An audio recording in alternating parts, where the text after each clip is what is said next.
So hello everyone, नमस्कार दोस्तों, स्वागत है आप सभी का एक बार फिर से डेली करंट अफेयर्स की क्लास में।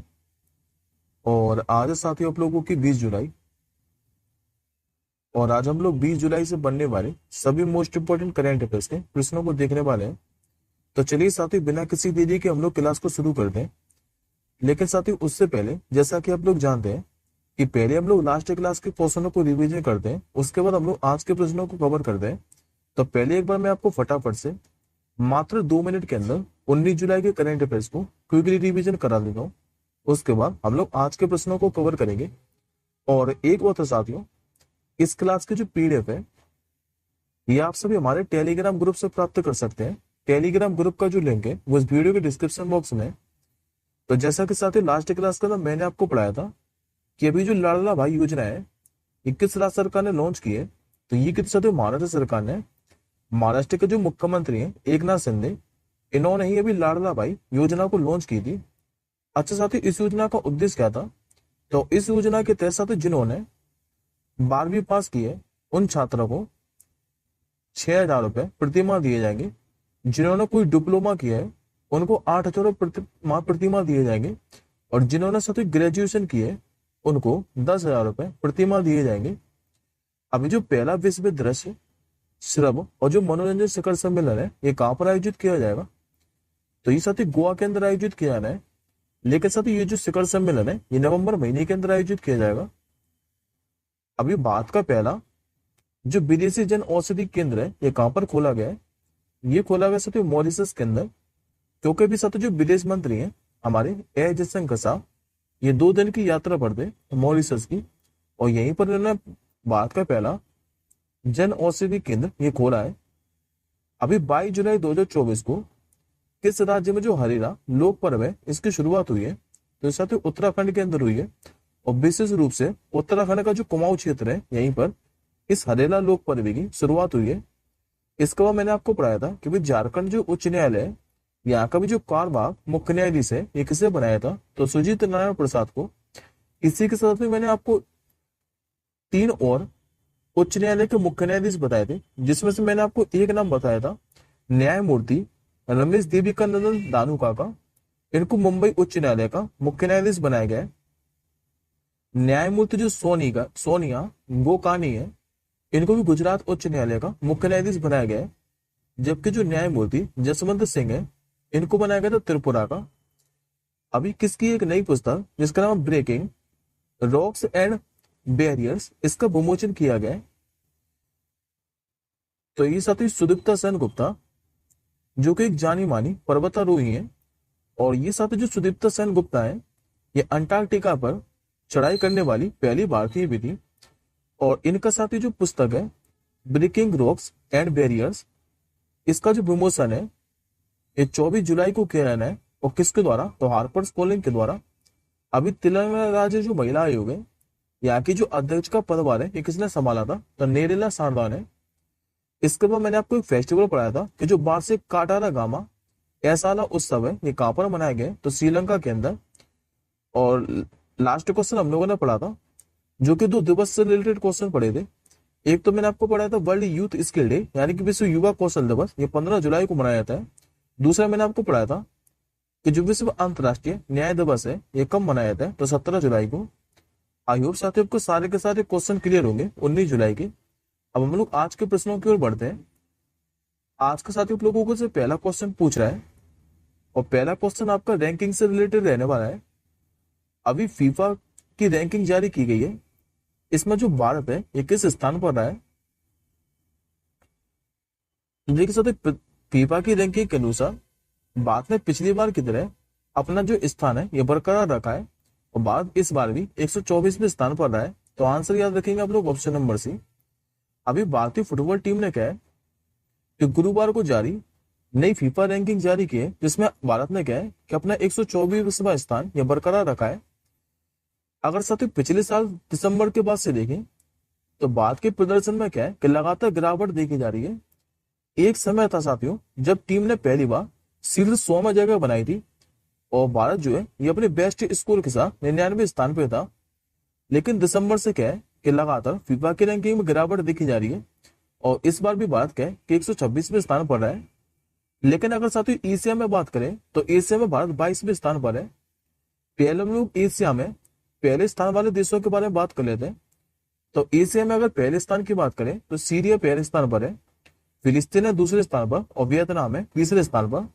लेकिन साथियों विश्व में बात करें कि विश्व में पहले स्थान पर कौन है, तो अर्जेंटीना है विश्व में पहले स्थान पर, फ्रांस है दूसरे स्थान पर, स्पेन है तीसरे स्थान पर, इंग्लैंड है चौथे स्थान पर, जबकि ब्राजील ये 5वें स्थान पर है। अब आज के दूसरे क्वेश्चन की ओर बढ़ते हैं। आज का साथियों जो दूसरा क्वेश्चन है ये ब्रांड एम्बेसडर से रिलेटेड रहने वाला है और वन लाइनर क्वेश्चन है। खाली याद रखिएगा कि अभी जो यूरो स्पोर्ट इंडिया है, इसने बाद में जो मोटो जीपी है इसके लिए ब्रांड एम्बेसडर किसे बनाया है? ये बनाया साथियों क्रिकेटर शिखर धवन को। आंसर होगा आपको ऑप्शन नंबर ए। देखिए साथियों ब्रांड एम्बेसडर में क्या है कि हमको खाली ये याद रखना है कि किसे ब्रांड एम्बेसडर बनाए। तो खाली याद रखिएगा जो मोटो जीपी है जो कि एक बाइक रेसिंग है, इसके लिए भी जो शिखर धवन है इनको ब्रांड एम्बेसडर बना दिया है। तो वन लाइनर क्वेश्चन है, खाली याद रखिएगा। अगला क्वेश्चन देखिए, हाल ही में भी किस जहाज को पूर्वी बेड़े का सर्वश्रेष्ठ जहाज का पुरस्कार दिया गया है? ये मिला है साथियों आईएनएस दिल्ली जहाज को। करेक्ट आंसर होगा आपको ऑप्शन नंबर डी। देखिए साथियों भी 14 जुलाई को क्या है कि आंध्र प्रदेश का जो विशाखापट्टनम है यहाँ पर एक वार्षिक फ्लीट अवार्ड्स फंक्शन 2024 आयोजित किया गया था और यहीं पर जो आईएनएस दिल्ली है इसको पूर्वी बेड़े का सर्वश्रेष्ठ जहाज चुना गया है। इसके अलावा साथियों अगर बात करें आईएनएस कवरत्ती की, तो इसको कॉर्वेट, ओपीवी और एलएसटी श्रेणी में सर्वश्रेष्ठ जहाज के रूप में मान्यता दी गई है। और ये और अगर पूछे आपसे कि वर्तमान में भारतीय नौसेना के नए अध्यक्ष कौन है, तो एडमिरल दिनेश कुमार त्रिपाठी। अगला क्वेश्चन देखिए, ये भी साथियों अवार्ड से संबंधित क्वेश्चन रहने वाला है। अभी मानवता के लिए 2024 का जो गुलवेंकियन पुरस्कार है ये किसने जीता है? तो अभी ह्यूमैनिटी के लिए 2024 का जो गुलवेंकियन प्राइज है ये जीता भी आंध्र प्रदेश सरकार ने। आंसर होगा आपको ऑप्शन नंबर बी। दरअसल जो Andhra Pradesh community managed natural farming है, इसने भी ह्यूमैनिटी के लिए गुलवेंकियन पुरस्कार 2024 जीता है। अच्छा, ये पुरस्कार इसको मिला क्यों है? तो वैश्विक खाद्य सुरक्षा, जलवायु और पारिस्थितिकी तंत्र संरक्षण में उनके महत्वपूर्ण योगदान के लिए। और यदि आप लोगों से पूछे साथियों कि जो गुलवेंकियन पुरस्कार है इसकी स्थापना कब की गई थी, तो 2020 के अंदर इसकी स्थापना की थी। और की किसके द्वारा की थी? तो पुर्तगाल का जो केलोस्टे गुलवेंकियन फाउंडेशन है इसी के द्वारा। नेक्स्ट क्वेश्चन देखिए, अभी जो चेन्नई सुपर किंग्स है इसने भी कहा तीसरी जो अंतरराष्ट्रीय सुपर किंग्स अकादमी है ये स्थापित की है। ये स्थापित के साथ ही ऑस्ट्रेलिया के सिडनी शहर के अंदर। सही उत्तर होगा आपको ऑप्शन नंबर बी। ये साथियों जो चेन्नई सुपर किंग्स है ये इंडियन प्रीमियर लीग के सबसे सफल फ्रेंचाइजी में से एक है। और ये जो अकादमी है ये क्रिकेट सेंटर 161 जो सिल्वर वाटर रोड है सिडनी, यहीं पर ओलंपिक पार्क में स्थापित होगी। अच्छा साथियों तीसरी है, तो बाकी की दो कौन कौन सी हैं? तो पहली स्थापित की गई थी यूएसए के डलास के अंदर और दूसरी स्थापित की गई थी यूके के रीडिंग के अंदर और अभी तीसरी स्थापित कर दी गई है ऑस्ट्रेलिया के सिडनी के अंदर। नेक्स्ट क्वेश्चन देखिए, 9वां जो महिला क्रिकेट एशिया कप है इसकी जो मेजबानी है ये कौन सा देश कर रहा है? ये मेजबानी करने वाला साथी श्रीलंका देश। करेक्ट आंसर होगा ऑप्शन नंबर सी। दरअसल जो महिला क्रिकेट एशिया कप है इसका इस बार 9वां संस्करण रहने वाला है जो कि 19 जुलाई 2024 को श्रीलंका का जो दाम्बुला है यहीं पर शुरू होगा। महिला क्रिकेट एशिया कप की बात करें तो इसका जो आयोजन है ये एशिया क्रिकेट परिषद के द्वारा किया जाता है और सभी साथी जो मैच है ये 19 से लेकर 28 जुलाई तक दाम्बुला के जो रंगीरी दाम्बुला अंतरराष्ट्रीय स्टेडियम है यहीं पर खेले जाएंगे। इस बार साथियों 8 टीमें भाग ले देंगे और 8 टीमें किस देश, कौन कौन सी देश की हैं? तो भारत, नेपाल, यूएई, बांग्लादेश, पाकिस्तान, श्रीलंका, मलेशिया और थाईलैंड की। अब साथ ही एडिशनल इन्फॉर्मेशन में देखिए, क्योंकि यहां से भी आपको क्वेश्चन देखने को मिल सकता है एग्जाम में। तो इसमें साथ ही यदि आप लोगों से पूछे कि जो महिला क्रिकेट एशिया कप है, इसकी शुरुआत कब हुई थी? तो 2004 के अंदर, याद रखिएगा। देखिए साथ ही 2008 तक क्या है कि जो महिला क्रिकेट एशिया कप है, ये वनडे फॉर्मेट में होता था। लेकिन 2012 से क्या है कि T20 फॉर्मेट भी आयोजित किया जा रहा है। और यदि आप लोगों से पूछे कि जो महिला क्रिकेट एशिया कप है, ये भारत ने कितनी बार जीता है? तो टोटल 7 बार। 2022 में भी भारत की टीम ने क्या है कि श्रीलंका को हराकर महिला एशिया कप का खिताब जीता था। और इससे पहले साथ ही 2018 में क्या है कि बांग्लादेश की टीम ने महिला क्रिकेट एशिया कप का खिताब जीता था। अगला क्वेश्चन देखिए, अभी विश्व जो जूनियर स्क्वैश चैंपियनशिप है 2024, इसमें जो सौरभ बाबा है, इन्होंने कौन सा पदक जीता है? इन्होंने जीता साथियों कांस्य पदक। आंसर होगा आपको ऑप्शन नंबर सी। अभी सौरभ बाबा ने क्या है तो जो विश्व जूनियर स्क्वैश चैंपियनशिप है, इसमें भी ब्रॉन्ज मेडल जीती है। और ये साथी जो प्रतियोगिता है, ये 17 जुलाई को यूएसए का जो ह्यूस्टन टेक्सास है, यहीं पर आयोजित किया गया था। और ये जो विश्व जूनियर स्क्वैश चैंपियनशिप है, ये एक वार्षिक प्रतियोगिता है जिसमें मात्र 19 साल से कम उम्र के जो पुरुष और महिला खिलाड़ी है, ये भाग ले सकते हैं। आप लोगों के साथ ये क्वेश्चन ऐसे भी पूछ सकता है कि जो विश्व जूनियर स्क्वैश चैंपियनशिप है, इसमें सौरभ बाबा ने क्या है कभी कांस्य पदक जीता है। आप लोग ये बताइए कि इनका संबंध किस खेल से है? तो याद रखिएगा स्क्वैश से। अब बात करते हैं वर्ल्ड स्क्वैश फेडरेशन के बारे में। तो स्थापना हुई थी 1967 के अंदर, मुख्यालय इसका इंग्लैंड के अंदर। और राष्ट्रपति कौन है? तो जेना वर्ल्डरीज, ये वर्तमान में राष्ट्रपति हैं वर्ल्ड स्क्वैश फेडरेशन के। अगला क्वेश्चन, हाल ही में भी एलन मस्क ने स्पेस एक्स और जो ट्विटर है, जिसका नया नाम अब एक्स हो गया है, इसका जो मुख्यालय है ये कहां पर स्थानांतरित करने की घोषणा की है?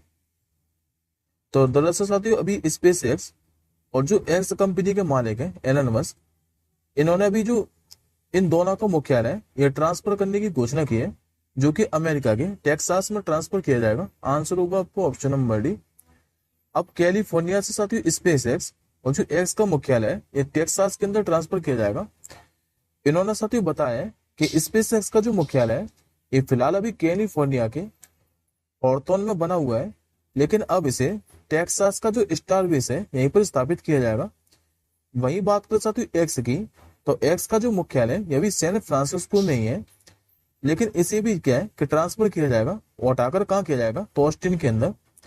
इस फैसले के पीछे साथियों कारण बताया जा रहा है कि कैलिफोर्निया में हाल ही में क्या है कि पारित किया गया कानून।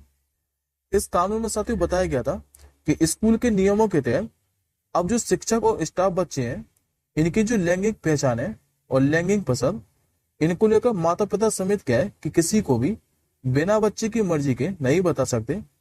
इसी कारण क्या है कि एलन मस्क ने यह फैसला लिया है। अगला क्वेश्चन देखिए, इस क्वेश्चन पे साथियों डबल स्टार मार के करके रखिएगा। ये क्वेश्चन आपको डेफिनेटली एग्जाम में देखने को मिलेगा।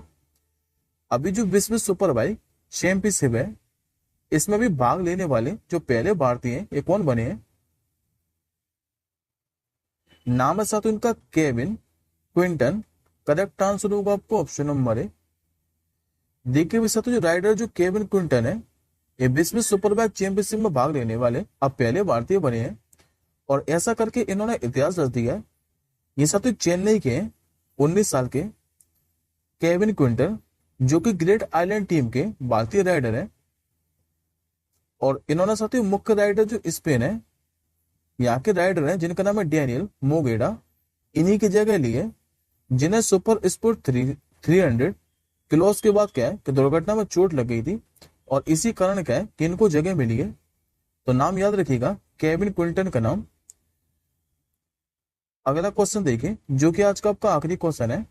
अभी वन साइंटिस्ट जो वन प्रोडक्ट योजना है, इसका शुभारंभ किसने किया था?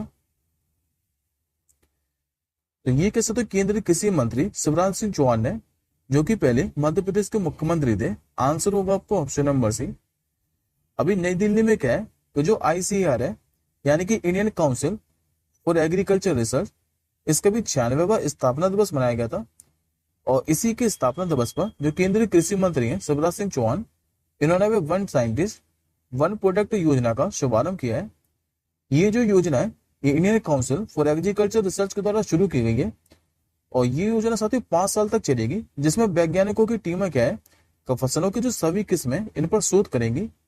इस योजना के अंतर्गत जो ICAR है, इसके सभी 5,521 जो वैज्ञानिक है इनको रजिस्टर किया गया है। और इस पेयर का उद्देश्य क्या है, तो कृषि और पशुपालन अनुसंधान को बढ़ावा देना। इस साथ ही कुछ योजना है, हालांकि मैंने आपको कल भी रिवीजन कराई थी, एक बार फिर से देख लीजिए। अभी तेलंगाना सरकार ने क्या है कि कृषि ऋण माफी योजना की घोषणा की थी, जिसके तहत किसानों को क्या है कि 2 लाख रुपए तक का कर्ज माफ किया जाएगा। अभी जो नमक पोषण योजना है, इसका शुभारंभ किया था उत्तराखंड सरकार ने। और अभी न्याय दिलाने के लिए पहली जो गवाह संरक्षण योजना है, ये किसने शुरू की थी, तो असम ने। ये आज का साथ आपका क्वेश्चन ऑफ द डे है कि अभी चौथी बार जो रवांडा देश है, यहाँ के भी जो राष्ट्रपति हैं ये कौन बने हैं। इस क्वेश्चन का आंसर साथ ही आप लोग कमेंट बॉक्स के अंदर कीजिएगा। और हम जल्दी मिलेंगे नेक्स्ट क्लास के साथ ही, तब तक के लिए जय हिंद, वंदे मातरम।